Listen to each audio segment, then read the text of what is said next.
Lebanon ও ইসরায়েলের মধ্যে 10 দিনের যুদ্ধবিরতি শুরু হতে যাচ্ছে বলে ঘোষণা দিয়েছেন মার্কিন প্রেসিডেন্ট ডোনাল্ড ট্রাম্প।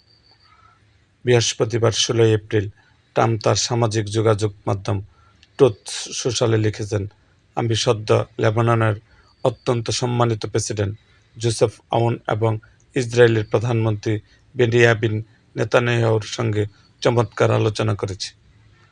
তিনি আরও বলেন, দুই নেতা তাদের দেশের মধ্যে শান্তি প্রতিষ্ঠার লক্ষ্যে যুক্তরাষ্ট্রের সময় বিকাল বৃহস্পতি 5টা থেকে আনুষ্ঠানিকভাবে 10 দিনের যুদ্ধ বিরতি শুরু করতে সম্মত হয়েছেন।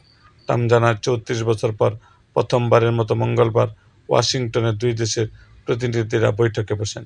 ওই বৈঠকে মার্কিন পররাষ্ট্রমন্ত্রী মার্কো রুবিও উপস্থিত ছিলেন।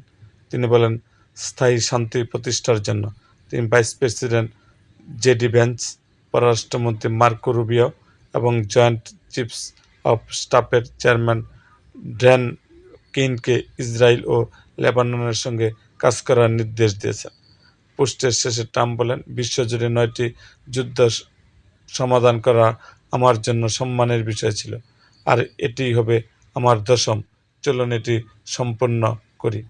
এরকম আরও ভিডিও পেতে এবং রাজনৈতিক অঙ্গনের নানা ঘটনা ও ইতিহাস জানতে আমাদের মুক্তাগাছার ইতিহাস মিডিয়া ইউটিউব চ্যানেলটিকে সাবস্ক্রাইব করুন এবং পাশে থাকা বেল আইকনটি বাজিয়ে দিন।